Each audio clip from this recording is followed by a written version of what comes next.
లాగా ఉంది కదా, చూడండి రాక్ లిక్విడ్ లాగా అయిపోయింది. స్మూత్గా హ్యాండిల్ చేసేస్తే జ్యూస్ లాగా అయిపోయింది. ఇప్పుడు చూడండి దీన్ని హ్యాండ్లో చూపిస్తా.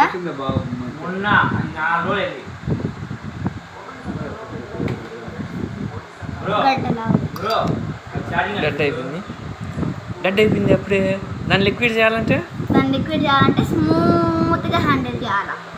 అరచేతిలో పెట్టుకో, ఊరికే దీంతో వేసేసి అరచేతిలో పెట్టుకో, ఊరికేట ఏం కదిలియకుండా. మళ్ళీ గడ్డ చేయదాన్ని.